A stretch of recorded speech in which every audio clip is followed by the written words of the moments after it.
Libreville est la capitale et la plus grande ville du Gabon, avec une population de 703 904 personnes au recensement de 2013. La ville occupe environ 65 km² dans la province du nord-ouest de l'Estuaire. Libreville est un port sur le fleuve Komo, près du golfe de Guinée. Plus d'un tiers de la population du Gabon y vit. Dans cette vidéo, nous allons découvrir 10 faits intéressants sur cette ville. Mais avant cela, abonnez-vous si vous ne l'avez pas déjà fait et cliquez sur la cloche de notification pour ne manquer aucune de nos prochaines vidéos. Allez, c'est parti!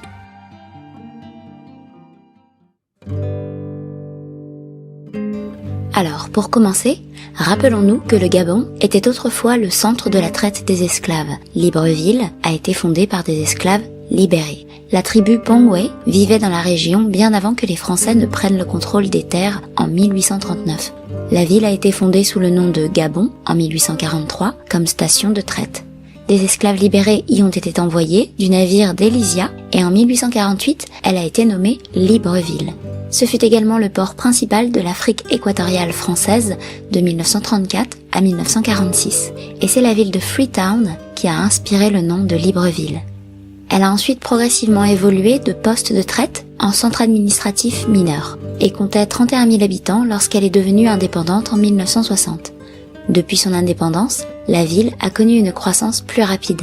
Libreville est désormais un centre commercial et maritime pour le bois, le caoutchouc et le cacao.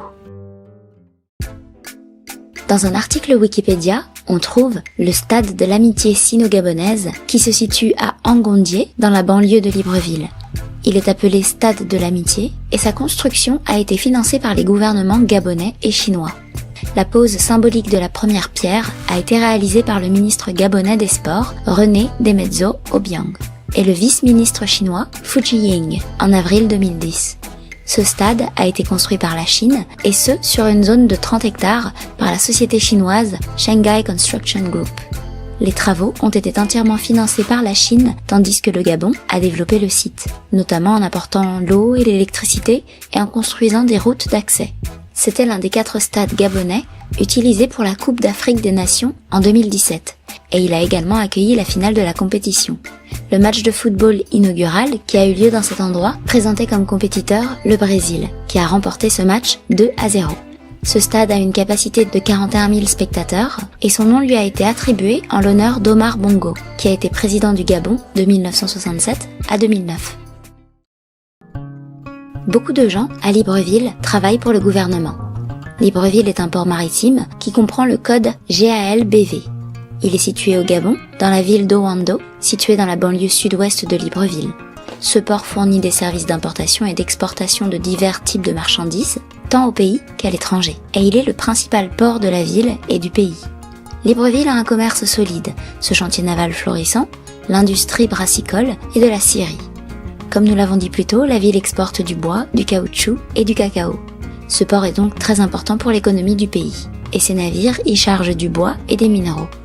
Les usines de Libreville, quant à elles, fabriquent de la farine, de la bière et des tissus imprimés. Et la construction navale apporte aussi de l'argent à la ville.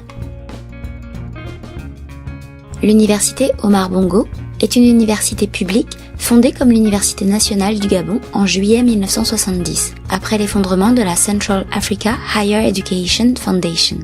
Elle est accréditée par le ministère de l'Enseignement supérieur, de la Recherche scientifique et du Développement technologique.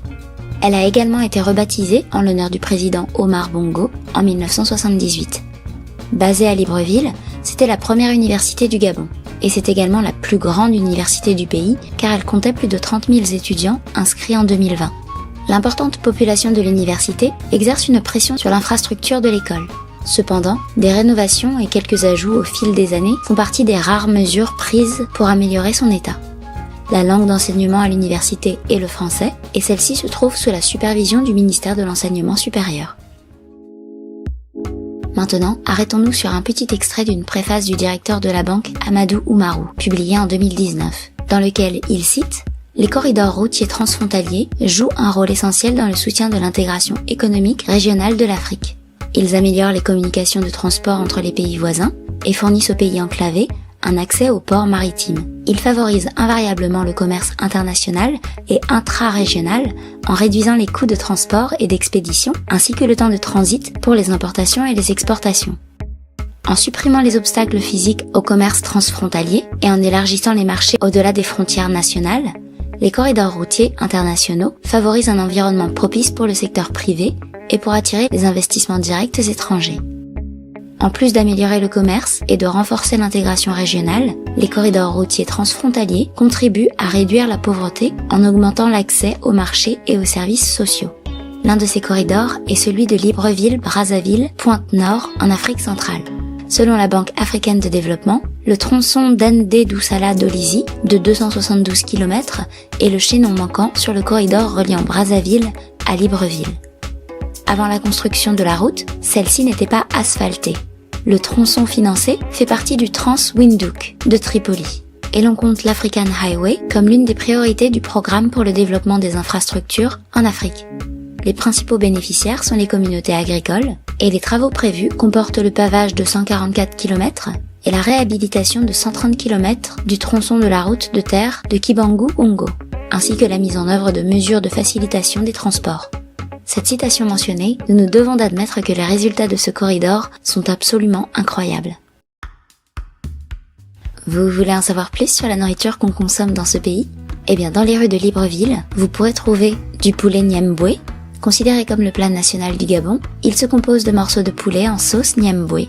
Cette sauce est traditionnellement faite à partir de fruits rouges, entourant des graines de palmier à l'huile africaine. Ces morceaux de poulet sont aromatisés avec des oignons, des tomates, du gombo, de l'ail, des piments forts, du sel et du poivre, soit noir, soit du piment de Cayenne ou des poivrons rouges. La viande est ensuite mijotée à feu doux, en sauce Niemboué, jusqu'à ce que tous les ingrédients soient tendres. Ce plat est meilleur servi avec du foufou ou un peu de riz sur le côté. Parmi vos découvertes, vous trouverez certainement aussi les bananes cuites au four, un dessert africain typique qui est particulièrement populaire au Gabon. Il existe de nombreuses variantes de ce plat, mais il est généralement préparé en trempant des morceaux de banane tranchés dans une combinaison d'œufs et de jus d'orange, puis en les roulant dans de la chapelure. Ces morceaux de banane sont ensuite frits dans de l'huile chaude jusqu'à ce qu'ils deviennent dorés à l'extérieur. Ce plat peut être servi en dessert ou en accompagnement de plats principaux. Servi comme dessert, il est traditionnellement saupoudré de cassonade et servi avec une cuillère de crème. Dans les rues, on trouve aussi du dongo-dongo. Classé généralement comme une soupe ou une sauce, le dongo-dongo est un plat africain savoureux avec de l'okra comme ingrédient clé. Ce plat est préparé à base d'oignons sautés, d'ail, de cubes de bouillon, de gombo et de piment fort. On met un peu d'eau dans la casserole avec du poisson séché, salé ou fumé, ou alors du bicarbonate de soude, ou même de la pâte de tomate. Ce plat est mijoté jusqu'à ce que le poisson et l'okra soient bien tendres, et le dongo-dongo est ensuite généralement servi accompagné d'aliments féculents, tels que du riz, du foufou ou du chikwangé. On dit généralement que le dongo-dongo est un cousin éloigné du gombo populaire, cajun ou créole. Enfin, impossible de manquer le chakeri, ce dessert gabonais sucré avec une texture crémeuse qui se compose de couscous, de lait, de yaourt et de crème. Le chakeri est généralement servi à la fin d'un repas africain et il est recommandé d'y ajouter des morceaux d'ananas pour plus de douceur, puis de garnir le plat avec un peu de cannelle sur le dessus. Ceci dit, concernant la culture de cette ville, vous devez certainement vous demander également quelles sont les langues que vous entendrez le plus. Commençons par le français, qui est la langue officielle du Gabon, même si le fang est la langue la plus parlée dans le pays. Le français est surtout utilisé dans la capitale et pratiqué par ceux qui ont terminé des études secondaires ou universitaires. Le français est donc le moyen d'enseignement du Gabon dans les écoles. Maintenant, attardons-nous un peu sur le fang, qui est considéré comme la langue nationale du Gabon. Celle-ci est liée aux langues Ewondo et Boulou, utilisées dans le sud du Cameroun, et fait partie de la famille Niger-Congo. 32% des Gabonais utilisent le fang comme langue maternelle. Et la communauté fang est l'un des groupes ethniques les plus importants au Gabon, ainsi qu'en Guinée équatoriale. Le fang est particulièrement populaire dans le nord du Gabon et il est reconnu comme langue bantoue du sud. Pour finir, vous trouverez également quelques langues indigènes du Gabon qui sont classées dans la famille bantoue. Ces langages se sont retrouvés au Gabon il y a environ 2000 ans, puis se sont divisés et étendus en près de 40 langues. Les langues africaines survivent principalement à travers les familles et les clans. Et hormis le fang, vous pourrez trouver les Shira et le Béré, qui comprennent également un certain nombre de locuteurs. Les autres langues gabonaises sont le saké, la douma, le tsogo, le simba, le vumbu, le foufou, le barama, le bekwel et le benga. Ces langues sont principalement parlées plutôt qu'écrites et sont transmises par la famille et les clans.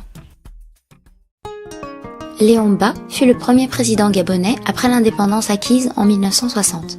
Un mémorial a été créé à l'initiative personnelle du chef de l'État gabonais, Omar Bongo Ondimba, pour promouvoir l'histoire et se souvenir du père de la nation gabonaise. C'est devenu l'épicentre de la culture gabonaise, où les habitants et les touristes viennent découvrir l'histoire du Gabon. 40 ans après sa mort, le mémorial Léon Mba a été construit à Libreville pour honorer sa mémoire. Le président Bongo a posé la première pierre du mémorial le 9 février 2007 et il a été inauguré par Bongo le 27 novembre 2007. En février 2008, il a été ouvert au public et le Sénat commémore le chef de ce parti qui a obtenu l'indépendance du pays. C'est d'ailleurs le leader le plus admiré. Le mémorial Léon Mba est un bel ajout à la statue du premier président que l'on peut aussi admirer à Libreville. Mais ce n'est qu'un seul des monuments de la commune et vous en aurez encore plein d'autres à découvrir. Le Musée national du Gabon est une institution culturelle située à Libreville. Ce musée présente la riche histoire et le patrimoine du pays, de ses cultures autochtones à son passé colonial. Les expositions du musée présentent une variété d'artefacts, y compris des instruments de musique traditionnels, des poteries artisanales et des documents historiques, ainsi que des expositions interactives qui donnent vie à l'histoire du Gabon. Les visiteurs du Musée national du Gabon peuvent en apprendre davantage sur le patrimoine culturel diversifié du pays, y compris sa musique, son art et ses coutumes, ainsi que son histoire politique et économique. Notez que ce musée est également un centre de recherche pour l'étude de la culture et de l'histoire du Gabon. Il offre donc des programmes éducatifs pour des visiteurs de tout âge. Alors que vous soyez passionné d'histoire, de culture ou simplement curieux du passé du Gabon, le Musée national est un endroit fascinant à explorer. Le parc national de Pongara est une magnifique réserve naturelle située au Gabon, juste à l'extérieur de Libreville. Ce parc abrite une faune variée, y compris des gorilles, des éléphants, des tortues de mer et de nombreuses autres espèces de mammifères et d'oiseaux. Le parc couvre une superficie de plus de 40 000 hectares et est une aire protégée qui aide à préserver l'écosystème local et à conserver sa faune unique. Les visiteurs du parc national de Pongara peuvent explorer le parc lors de promenades guidées et d'excursions en bateau, ce qui leur permet d'observer la faune dans leur habitat naturel et d'en apprendre davantage sur les efforts de conservation du parc. Les forêts luxuriantes et les plages immaculées du parc offrent une évasion paisible hors de la ville et une chance de se plonger dans la beauté naturelle du Gabon. Que vous soyez un passionné de la faune, un amoureux de la nature ou tout simplement à la recherche d'une petite pause de l'agitation de la vie urbaine, le parc national de Pongara est une destination incontournable au Gabon. Voilà, nous sommes arrivés à la fin de la vidéo. Merci d'avoir passé du temps avec nous et surtout, n'hésitez pas à nous communiquer vos impressions. N'oubliez pas de liker notre vidéo et de vous abonner à notre chaîne. Nous vous remercions d'avoir regardé cette vidéo et espérons vous revoir bientôt. À la prochaine!